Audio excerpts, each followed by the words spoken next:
स्वागत है हमारे YouTube चैनल नालंदा गाइडेंस जिसमें चक्र का निशान बना है। आइए आज शुरू करते हैं सामाजिक विज्ञान कक्षा 10 बोर्ड परीक्षा 2023 अति महत्वपूर्ण बहुविकल्पीय प्रश्न पार्ट 1। इसमें वो प्रश्न लाए गए हैं जो हर साल परीक्षा में पूछे जाते हैं। तो आइए शुरू करते हैं। पहला प्रश्न है, राष्ट्रवाद का प्रारंभ किस देश से हुआ? राष्ट्रवाद का प्रारंभ किस देश से हुआ?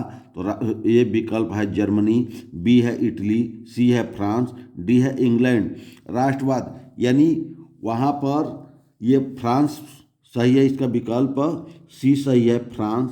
फ्रांस में जब फ्रांसीसी क्रांति हुआ था उस समय वहाँ के लोगों के द्वारा, वहाँ के विद्वानों क्रांतिकारियों के द्वारा ये राष्ट्रवाद की भावना उत्पन्न की गई थी। ये इस प्रश्न का उत्तर फ्रांस, विकल्प सी सही है। अगला है, जर्मनी का एकीकरण का श्रेय इनमें से किसे दिया जाता है? जर्मनी का एकीकरण, जर्मनी पहले क्या था, कई छोटे छोटे टुकड़ों में बटा हुआ था जिस पर कई यूरोपीय देशों का जो है कि प्रभुत्व था। इस कारण से जर्मनी का एकीकरण किया गया। एकीकरण करने वालों में मुख्य तौर पर जो है कि विकल्प दिया है, ए ऑटोमान बिस्मार्क, बी हिटलर, सी काइजर विलियम प्रथम, डी मेत्सिनी। तो इस प्रश्न का सही उत्तर है ऑटोमन बिस्मार्क। ऑटोमन बिस्मार्क इस प्रश्न का सही उत्तर है, जिसके नेतृत्व में जर्मनी का एकीकरण किया गया। अगला प्रश्न है, नेपोलियन की पराजय कब हुई? नेपोलियन की पराजय कब हुई? नेपोलियन क्या था, फ्रांसीसी क्रांति को जो है कि आगे बढ़ाया था। ए 1814, बी 1815, सी 1816, डी 1817। ये प्रश्न का उत्तर है विकल्प बी 1815। 1815 में इंग्लैंड, रूस, प्रसा आदि देशों ने मिलकर के नेपोलियन को पराजित किया था और नेपोलियन की पराजय हुई थी। और इसी समय ऑस्ट्रिया में वियना कांग्रेस का भी अधिवेशन हुआ था जिसका नेतृत्व मैटरनिख ने किया था। तो इस प्रश्न का सही उत्तर है विकल्प बी 1815। अगला है, यंग इटली सोसाइटी का संस्थापक कौन था? यंग इटली सोसाइटी का, इटली भी क्या था, एक जो है कि छोटे छोटे टुकड़ों में बटा हुआ राष्ट्र था जिसमें इसके एकीकरण जर्मनी की तरह भी इसका भी एकीकरण हुआ। ये विकल्प है गैरिबाल्डी, बी बिस्मार्क, सी काबूर, डी मेजनी। तो ये सोसाइटी के माध्यम से वहाँ पर लोगों को एकत्र करने का काम किया गया था और इस प्रश्न का सही विकल्प डी सही है, मेजनी। मेजनी। अगला प्रश्न है, महात्मा गांधी ने असहयोग आंदोलन प्रारंभ किया। महात्मा गांधी ने असहयोग आंदोलन प्रारंभ किया। ए 1919, बी 1920, सी 1922, डी 1923। महात्मा गांधी असहयोग यानी अंग्रेजों को सहयोग न करने का सत्याग्रह के आधार पर इन्होंने 1920 में 1 अगस्त 1920 को असहयोग आंदोलन चलाया था। इसका विकल्प बी सही है, बी सही है, 1920। अगला प्रश्न है, पूना पैक्ट किन दो नेताओं के मध्य या बीच में हुआ था? पूना पैक्ट कब हुआ था? 1932 में हुआ था। तो इसके विकल्प पहले देख लेते हैं। ए गांधी जी और doctor B R Ambedkar, B Gandhi ji और नेहरू, सी गांधी जी और सरदार पटेल, डी नेहरू और सुभाष चंद्र बोस। इस प्रश्न का सही उत्तर विकल्प ए है, गांधी जी और डॉक्टर बी आर अम्बेडकर के बीच में 1932 में ये पूना पैक्ट हुआ था। इन्हीं दो लोगों के बीच में हुआ था पूना पैक्ट। विकल्प ए सही है, गांधी जी और डॉक्टर बी आर अम्बेडकर। अगला प्रश्न है, सविनय अवज्ञा आंदोलन। सविनय अवज्ञा आंदोलन की शुरुआत किस महत्वपूर्ण घटना के साथ हुआ? किस महत्वपूर्ण घटना के साथ हुआ? ए रोलेट एक्ट की घोषणा, बी नमक कानून तोड़कर, सी साइमन कमीशन के आगमन, डी जलियांवाला बाग हत्याकांड। सविनय अवज्ञा आंदोलन कब हुआ था? 1930 में हुआ था, जब गांधी जी द्वारा इस आंदोलन के लिए नमक पर अंग्रेजों द्वारा कर को बढ़ा दिया गया था। इसके लिए गांधी जी ने जो है कि साबरमती से लेकर के दांडी मार्च किया था और वहीं पर जो है कि नमक तोड़ करके इस कानून का उल्लंघन किया था और सविनय अवज्ञा आंदोलन की शुरुआत हुई थी। तो इस प्रश्न का विकल्प बी सही है, नमक कानून तोड़कर। अगला प्रश्न है, करो या मरो का नारा किसने दिया था? करो या मरो का नारा किसने दिया था? विकल्प ए सुभाष चंद्र बोस, विकल्प बी भगत सिंह, विकल्प सी चंद्रशेखर आजाद, विकल्प डी महात्मा गांधी यानी गांधी जी। इस प्रश्न का सही उत्तर है गांधी जी। ये करो या मरो का नारा 1942 में गांधी जी द्वारा दिया गया था भारत छोड़ो आंदोलन के समय। तो इस प्रश्न का सही विकल्प है डी। सही विकल्प कौन सा है? विकल्प डी। अगला प्रश्न है, महामंडी का प्रारंभ किस वर्ष हुआ? महामंडी का प्रारंभ किस वर्ष हुआ? ए 1919, बी 1924, सी 1929, डी 1934। तो महामंदी का प्रारंभ कब हुआ था या किस वर्ष हुआ था? इसका विकल्प सी सही है, 1929 में महामंदी आई थी जिसका प्रभाव अमेरिका पर सबसे ज़्यादा पड़ा था। अगला प्रश्न है, संयुक्त राष्ट्र संघ की स्थापना कब हुआ था? संयुक्त राष्ट्र संघ की स्थापना कब हुआ था? ए 1945, बी 1942, सी 1920, डी 1947। संयुक्त राष्ट्र संघ की स्थापना द्वितीय विश्व युद्ध के बाद 1945 में हुआ था। 24 अक्टूबर 1945 को हुआ था संयुक्त राष्ट्र संघ की स्थापना। अगला प्रश्न है, निम्न में से कौन अजैवीय संसाधन है? अजैवीय संसाधन के बारे में पूछ रहा है। तो विकल्प दिया है, ए चट्टाने, बी पशु, सी पौधे, डी मछलियाँ। अजैवीय मतलब क्या होता है? वे जीवाश्म या वो ईंधन या वे संसाधन जिसमें जीव न हो अर्थात निर्जीव हो, उसी में को जो है कि अजैवीय संसाधन कहा जाता है। बाकी सब में तो जीव है, केवल चट्टान ऐसी चीज़ है जिसमें जीव नहीं है। तो विकल्प ए सही है, चट्टाने। अगला प्रश्न है, निम्न में से कौन एक मिट्टी का प्रकार नहीं है? कौन एक मिट्टी का प्रकार नहीं है?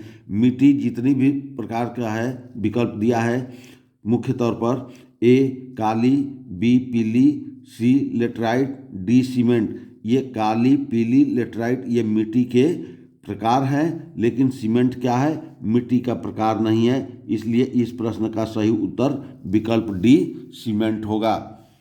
सीमेंट से क्या होता है? ये जो है कि मकान, सड़क ढाले जाते हैं, बनाए जाते हैं। अगला प्रश्न है, निम्न में से कौन एक व्यक्तिगत संसाधन नहीं है? व्यक्तिगत पूछ रहा है, सार्वजनिक नहीं पूछ रहा है, ये व्यक्तिगत पूछ रहा है। बागान, बी भूमि, सी चारागाह, डी खनिज संसाधन। ये सभी के सभी जो है कि बागान, भूमि और चारागाह व्यक्तिगत संसाधन है और हो सकते हैं, लेकिन विकल्प डी खनिज संसाधन ये नहीं हो सकता है व्यक्तिगत संसाधन, क्योंकि ये जमीन के अंदर से उन स्थानों से निकाला जाता है, उन क्षेत्रों पर गवर्नमेंट का आधिपत्य रहता है खनिज संसाधन। अगला प्रश्न है, चिपको आंदोलन संबंधित है। ए मृदा संरक्षण, बी जल संरक्षण, सी वन संरक्षण, डी वायुमंडल।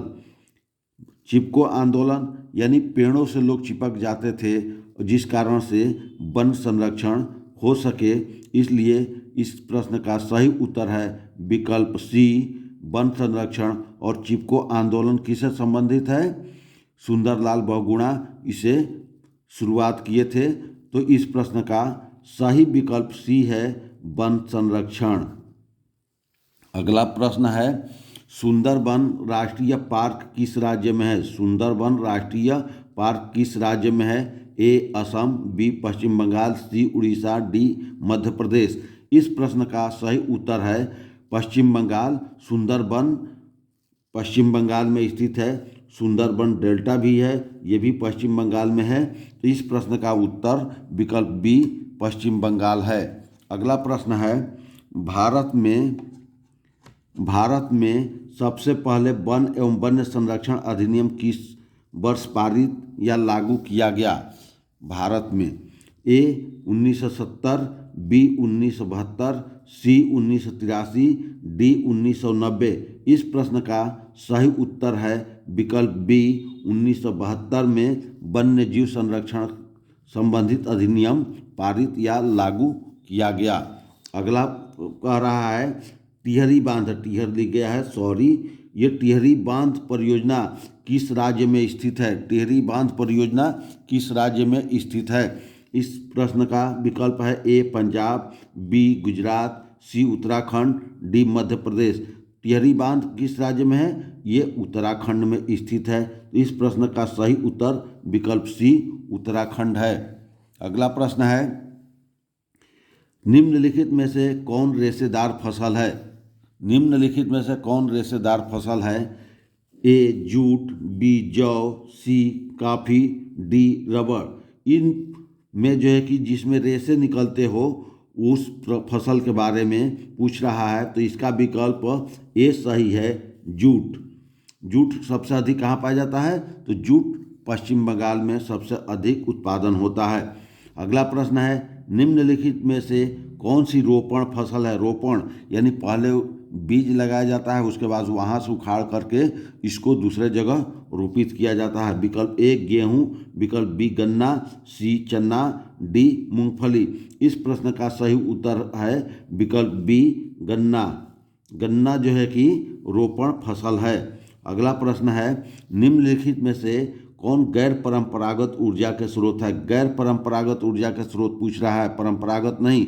गैर परंपरागत वे ऊर्जा होते हैं जिनको बार बार प्रयोग में लाया जा सके, और परंपरागत ऊर्जा वे होते हैं जो एक बार प्रयोग करने के बाद दोबारा प्रयोग में नहीं लाया जा सकता है। तो इस तरह से इस प्रश्न का सही विकल्प देखते हैं।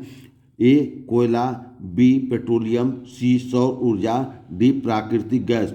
कोयला भी एक बार में ख़त्म हो जाता है, पेट्रोलियम भी, प्राकृतिक गैस भी, तो बचा विकल्प सी। तो इस प्रश्न का सही उत्तर विकल्प सी है, सही है सौर ऊर्जा। सौर ऊर्जा इस प्रश्न का सही उत्तर है।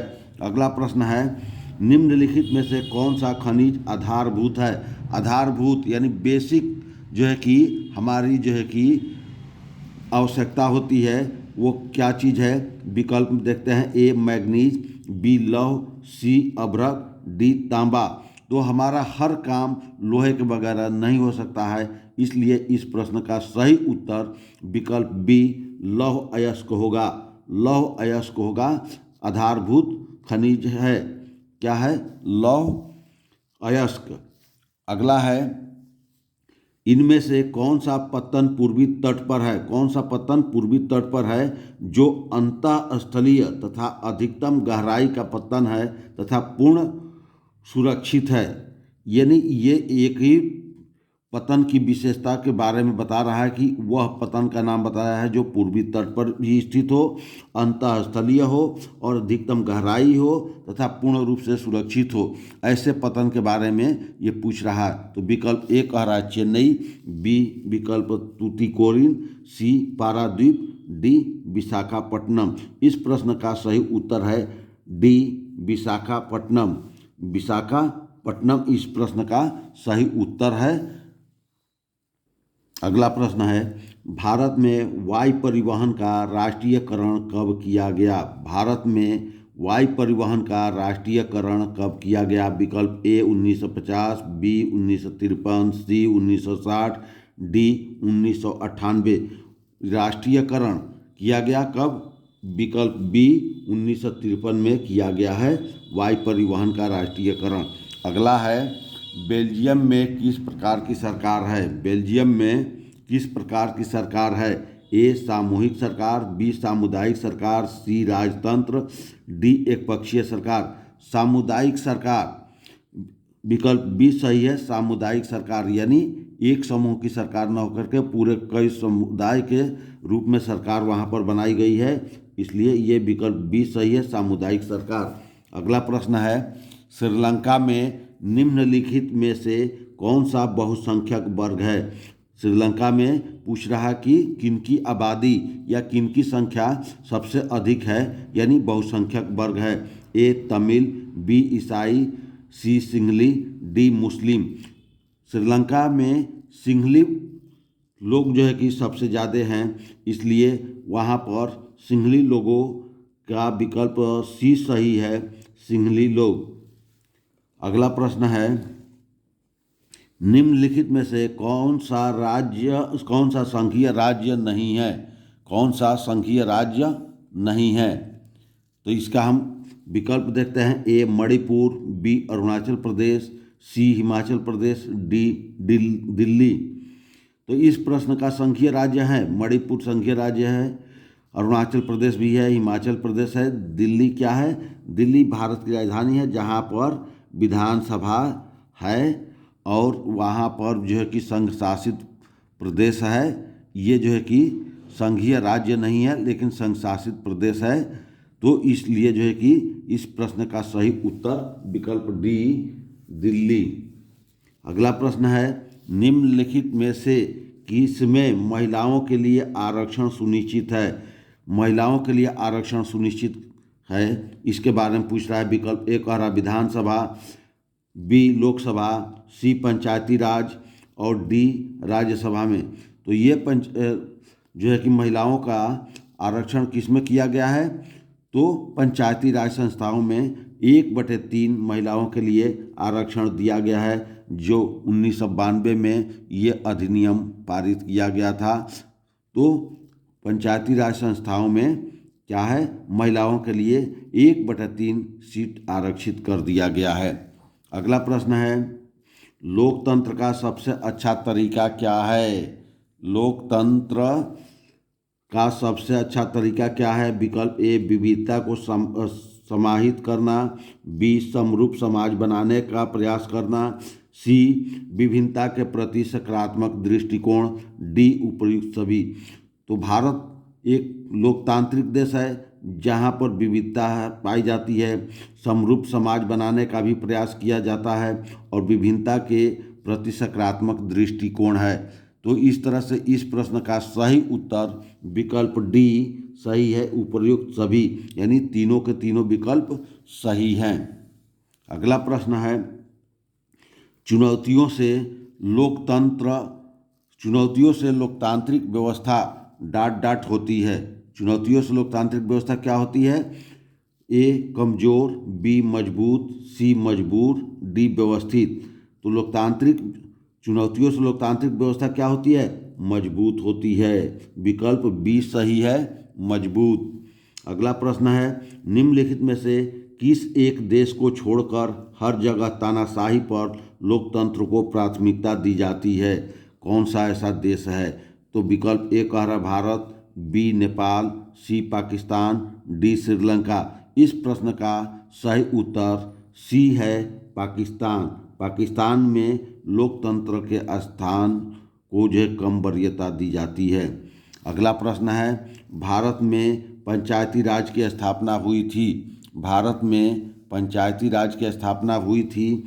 ए 1980, बी 1990, सी 1992, डी 2004। इस प्रश्न का सही उत्तर विकल्प सी 1992। 1992 में पंचायती राज की स्थापना हुई थी। अगला प्रश्न है, निम्न में से कौन सा संगठन मानव विकास रिपोर्ट तैयार करता है? कौन सा संगठन मानव विकास रिपोर्ट तैयार करता है? इस प्रश्न का विकल्प ए है अंतर्राष्ट्रीय मुद्रा कोष, विश्व बैंक, यूएनडीपी, संयुक्त राष्ट्र संघ। इस प्रश्न का सही उत्तर है विकल्प सी यूएनडीपी। यूएनडीपी मानव विकास रिपोर्ट हर साल तैयार करता है। कौन सी संस्था है? यूएनडीपी।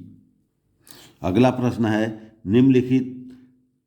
निम्नलिखित में से उत्पादन का साधन है। विकल्प ए कह रहा है पूंजी, बी सेवाएं, सी लाभ, डी कर। यानी पूंजी के बगैर कोई भी उत्पादन कार्य संभव नहीं है, इसलिए इस प्रश्न का सही विकल्प और सही उत्तर ए है, पूंजी। पूंजी सही है। दूसरा है, कौन सा क्षेत्रक सबसे अधिक रोजगार देता है? सबसे अधिक रोजगार देता है तो इसका विकल्प है द्वितीयक, बी प्राथमिक, सी तृतीयक, डी इनमें से कोई नहीं। तो प्राथमिक क्षेत्र में सबसे ज़्यादा लोगों को रोजगार मिला हुआ है, क्योंकि भारत एक कृषि प्रधान देश है और यहाँ पर सबसे अधिक आबादी कृषि कार्य में लगी हो है। इसलिए इस प्रश्न का सही उत्तर विकल्प बी प्राथमिक सेक्टर। प्राथमिक सेक्टर यानी विकल्प बी प्राथमिक क्षेत्र सबसे अधिक रोजगार देता है। अगला प्रश्न है, भारत में सबसे अधिक शिशु मृत्यु दर वाले राज्य हैं। भारत में सबसे अधिक, ये गलत है, शिशु मृत्यु दर वाले राज्य है। ये दो राज्यों का जो है कि जोड़ा बनाया गया है। विकल्प ए उड़ीसा और मध्य प्रदेश, बी बिहार व गोवा, सी तेलंगाना और पश्चिम बंगाल, डी सिक्किम और असम। तो इनमें जो है कि सबसे अधिक शिशु मृत्यु दर होता है उड़ीसा और मध्य प्रदेश में सबसे अधिक शिशु मृत्यु दर वाले राज्य हैं। अगला प्रश्न है, अर्थव्यवस्था के सार्वजनिक तथा निजी क्षेत्रक निम्नलिखित में से किस आधार पर विभाजित किए गए हैं? तो इसका विकल्प सुन लीजिए। ए रोजगार की शर्तों पर, बी आर्थिक गतिविधि स्वभाव पर, उद्यमों के स्वामित्व पर, उद्यमों में नियोजित श्रमिकों की संख्या पर। यानी सार्वजनिक और निजी क्षेत्र का विभाजन का आधार क्या है? उद्यमों के स्वामित्व पर। उद्यमों के स्वामित्व पर यानी विकल्प सी सही है, उद्यमों के स्वामित्व पर। अगला प्रश्न है, निम्नलिखित में से किस वस्तु का निर्यातक भारत नहीं है? निम्नलिखित में से किस वस्तु का निर्यातक भारत नहीं है? यानी वो वस्तु बताना है जो भारत निर्यात नहीं करता है। तो 4 विकल्प दिए गए हैं। इसमें पहला विकल्प है ए काफ़ी, बी उर्वरक, सी तंबाकू, डी चाय। तो इसमें जो है कि काफ़ी, तंबाकू और चाय भारत निर्यात करता है, लेकिन उर्वरक का जो है कि कभी निर्यात नहीं करता है। इसलिए इस प्रश्न का सही उत्तर विकल्प बी उर्वरक है। अगला है, राष्ट्रीय उपभोक्ता दिवस मनाया जाता है। राष्ट्रीय उपभोक्ता दिवस मनाया जाता है या इस प्रश्न को पूछा जाता है कि राष्ट्रीय उपभोक्ता अधिनियम कब पारित किया गया या कोपरा कब पारित किया गया। ये जो है कि 3 प्रकार से प्रश्नों को पूछा जा सकता है। ए विकल्प दिया 24 दिसंबर, बी 24 अक्टूबर, सी 24 नवंबर, डी 24 सितंबर। इस प्रश्न का सही उत्तर है 24 दिसंबर 1986 को राष्ट्रीय उपभोक्ता संरक्षण दिवस को पारित किया गया था और उसी दिन को क्या मनाया जाता है? उपभोक्ता दिवस के रूप में मनाया जाता है। अगला प्रश्न है, विश्व व्यापार संगठन का मुख्यालय कहाँ है? विश्व व्यापार संगठन WTO का मुख्यालय कहाँ पर है? विकल्प A New York, B Paris, C Geneva, D Ottawa. इस प्रश्न का सही उत्तर है जेनेवा, स्विट्जरलैंड। जेनेवा कहाँ पर है? स्विट्जरलैंड में है। विश्व व्यापार संगठन का मुख्यालय है। अगला प्रश्न है, एक मार्ग किन वस्तुओं के लिए प्रमाणिक चिन्ह है? ए उपभोक्ता वस्तु, बी सेवा वस्तु, सी खाद्य पदार्थ। ये प्रश्न फिर से देख लीजिए। एक मार्ग किन वस्तुओं के लिए प्रमाणिक चिन्ह है? ए उपभोक्ता वस्तु, बी सेवा वस्तु, सी खाद्य पदार्थ, डी इलेक्ट्रॉनिक वस्तुएं। तो एक मार्क किससे संबंधित है? खाद्य पदार्थों के मानक के लिए प्रमाणिक चिन्ह का प्रयोग किया जाता है एक मार्क का। तो इस प्रश्न का सही उत्तर है विकल्प सी खाद्य पदार्थ। विकल्प सी खाद्य पदार्थ।